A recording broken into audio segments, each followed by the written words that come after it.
It seems like every company's on this sustainability bandwagon these days, right? Yeah, it's everywhere you look. But how much is real and how much is just, greenwashing hype? Yeah, that's the big question. Well, today we're going to try and get to the bottom of it. All right. We're diving into this World Economic Forum article. Okay. It's called How Technology Advances Corporate Sustainability.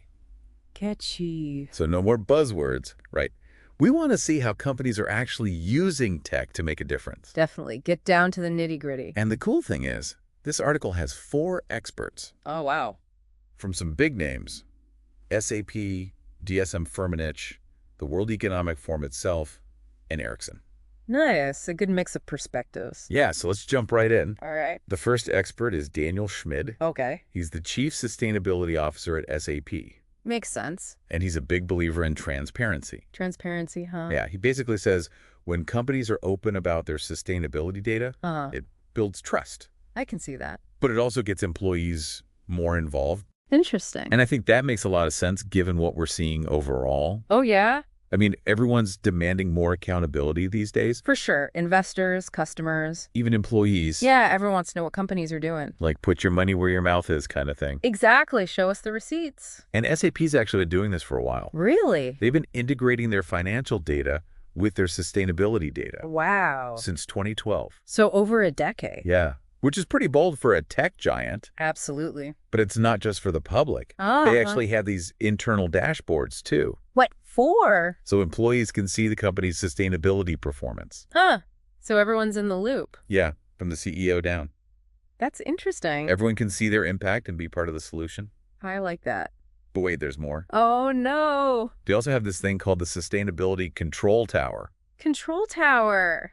Sounds intense. It is, but it's super cool. It uses AI. Okay, now I'm really intrigued. It's basically like, imagine a central nervous system for all their sustainability data. Okay. It gathers info from everywhere in the company, paints the big picture of how they're doing. Nice. So they can spot areas to improve, track progress, make sure their reporting is accurate. So it keeps them on track. Yeah, and compliant with all the regulations. Makes sense, especially for a company that big. Right. So it takes the guesswork out of managing sustainability on that scale. Pretty impressive. So it makes you think, what kind of transparency would you want to see from companies? Ooh, that's a good question. What would make you feel good about supporting them? Yeah, like what info would actually help me make choices that match my values? Exactly. And that leads perfectly into the next big idea from the article. Okay, what's that? Purpose-driven innovation. I like the sound of that. Yeah, and this is something Katharina Stenholm, the Chief Sustainability Officer at DSM-Firmenich, believes is key to attracting talent. Makes sense. People want to work for companies that do good. Exactly. So it's more than just a marketing ploy, Yeah, I gotta walk the walk. It has to be baked into the company's mission. Right. Sustainability isn't just a side hustle. It's got to be the main event. Driving innovation, new products, solutions. Exactly. And DSM-Firmenich has some really cool examples of this. Oh, like what? They developed a plant-based omega-3 oil, Nice. a next-gen stevia that's even sweeter, Oh, wow. and even a sandalwood-inspired fragrance. Sounds fancy. And here's the kicker. They're all made through fermentation. Fermentation. Really? Yeah, using biotechnology. That's fascinating. But it's not just about being cool and innovative, right? Right. Gotta have an impact. So the question is, are these innovations just lab experiments? Or can they actually scale to meet global needs? Yeah, that's the key. And that's what they're designed for. Okay, so they're thinking big. Yeah, like that algae-based omega-3, it could help address the demand for sustainable sources of omega-3. Wow, that's huge. So we've seen how tech can drive transparency and fuel purpose-driven innovation. Definitely some powerful stuff. But what about taking a more holistic approach to sustainability? Holistic, huh? Yeah, this is Denise Rotondo's area. Okay, remind me who she is again. She leads the World Economic Forum's community of sustainability officers. Got it. And she believes this holistic approach is critical. Critical in what way? Well, she argues that companies need to move beyond just isolated sustainability initiatives. So not just one-off projects. Exactly. It's got to be woven into every aspect of their operations. Like everything. Yeah, sourcing materials, managing their supply chain, employee engagement. Wow, that's a total transformation. Right. It's about the whole business model being sustainable. That's ambitious. It is, but it makes sense. I guess so, but how do they even do that? Well, that's where cloud-based technology comes in. Cloud-based, huh? Yeah, it gives them the infrastructure to collect, analyze, and manage all that sustainability data. So they can track their progress. Exactly. And pinpoint areas for improvement. And it makes collaboration easier too, right? Absolutely. It's like having a sustainability command center for the whole business. I can see how that would be helpful. And here's the really cool part. What's that? Remember SAP with their whole transparency thing? Yeah.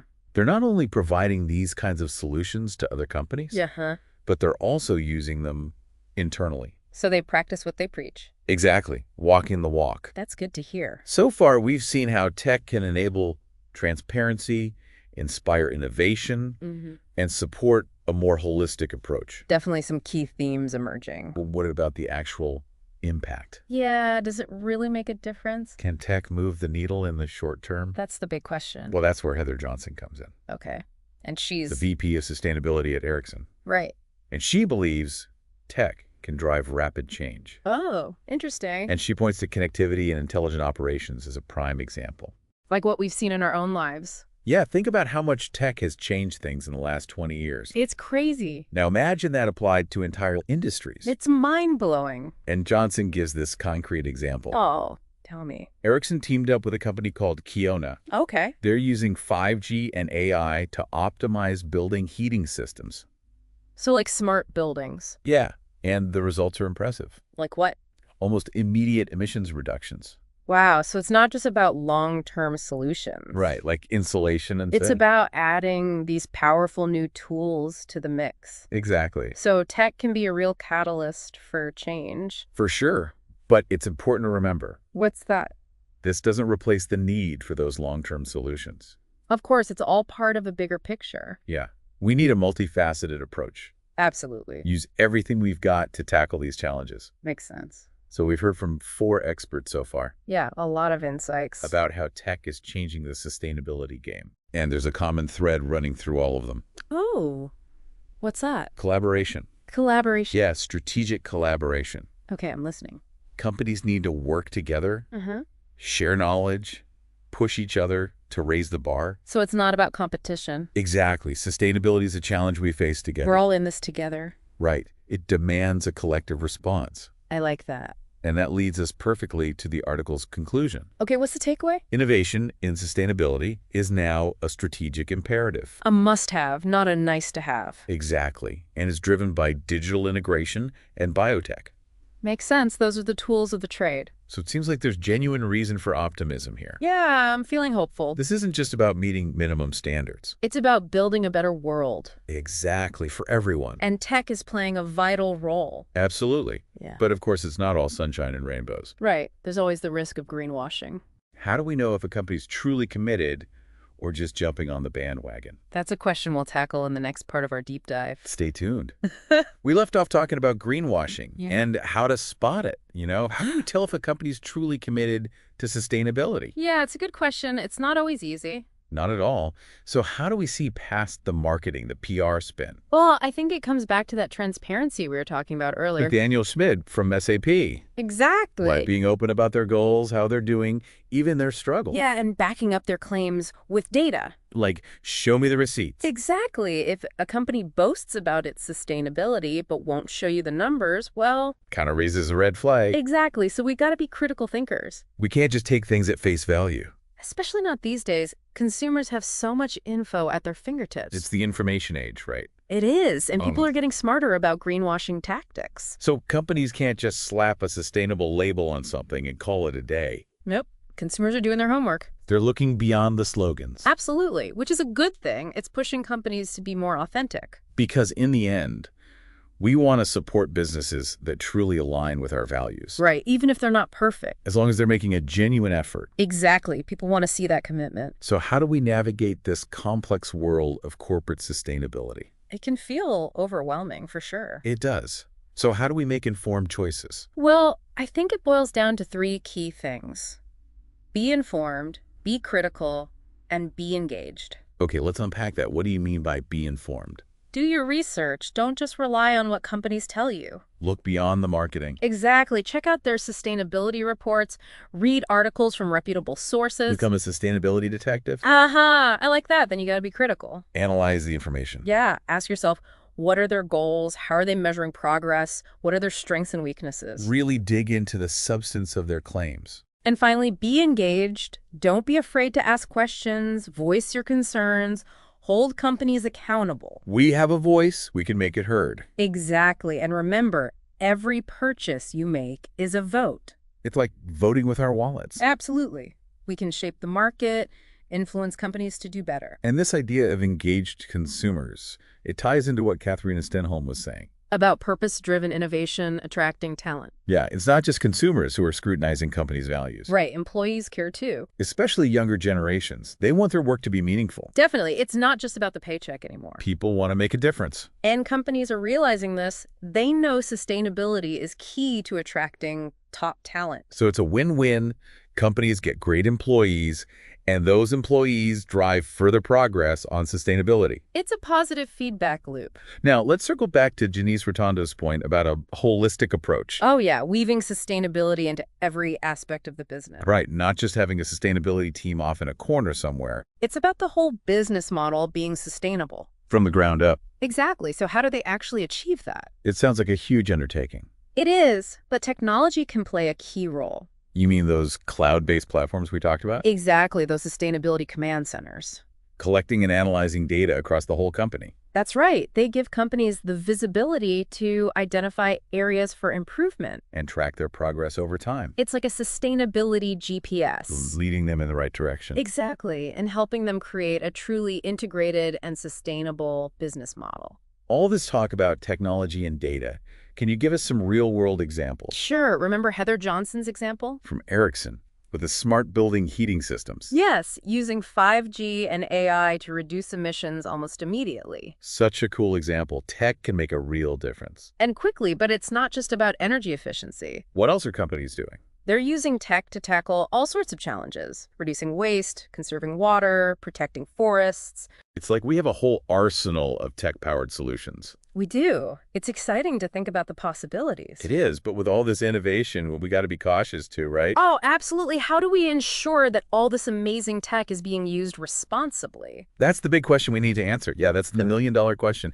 How do we make sure all this amazing tech is used responsibly? It's a powerful tool. Right. We got to use it carefully. Like with intention. Exactly. Yeah. Otherwise, we could do more harm than good.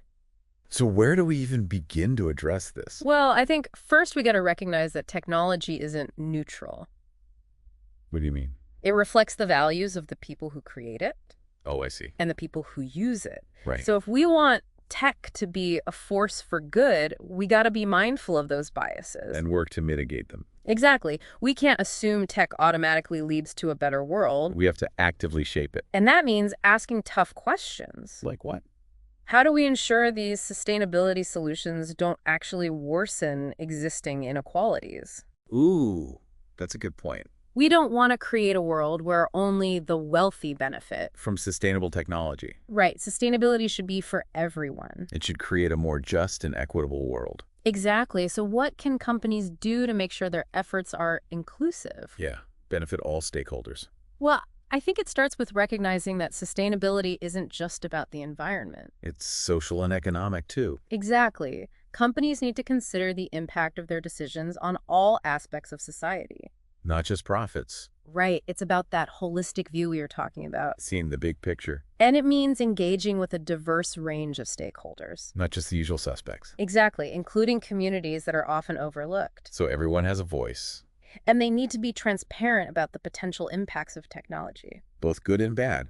Exactly. Acknowledge the risks and work to address them. This all makes sense, but it's not just on companies to solve these problems, right? Of course not. We all have a role to play. So what can we do as individuals to ensure technology is used ethically and sustainably? Well, I think becoming more conscious consumers is a great start. What do you mean? Be aware of the impact of what you buy. Like the environmental and social impact. Exactly. Support companies that are aligned with your values. So it's about being mindful of our choices. And using our purchasing power to drive change. Voting with our wallets. Absolutely. And Don't be afraid to speak up, voice your concerns, Contact companies directly. support organizations promoting ethical tech. Even reach out to our elected officials. Let them know these issues matter. So we have collective power. We can influence the market and push for a more sustainable future. What about our own technology use? That's important too. Reduce energy consumption, recycle electronics responsibly. Support digital equity. Make sure everyone has access. So it's a multifaceted approach. It is. We can make a difference through our choices and by speaking up. And the good news is there's a growing movement of people who care about this. There is. We can all be part of it. This has been a really eye-opening conversation. I agree. It's easy to get overwhelmed by the challenges. But seeing so many people working towards a better future is inspiring. It really is. And I think that's the key takeaway from our deep dive into corporate sustainability. What's that? It's not just about companies doing the right thing. It's about all of us working together. To create a world where technology benefits everyone. Absolutely. And the planet. Well said. Thanks for joining us on this deep dive. It was my pleasure. We hope you found it informative and thought-provoking. Definitely a lot to think about. And remember, this conversation doesn't end here. Keep exploring these ideas. Talk to your friends and family. Share your thoughts. Look for ways to make a difference. Use your voice and your choices. Because together, we can create a brighter and more sustainable future. For everyone. Until next time, stay curious.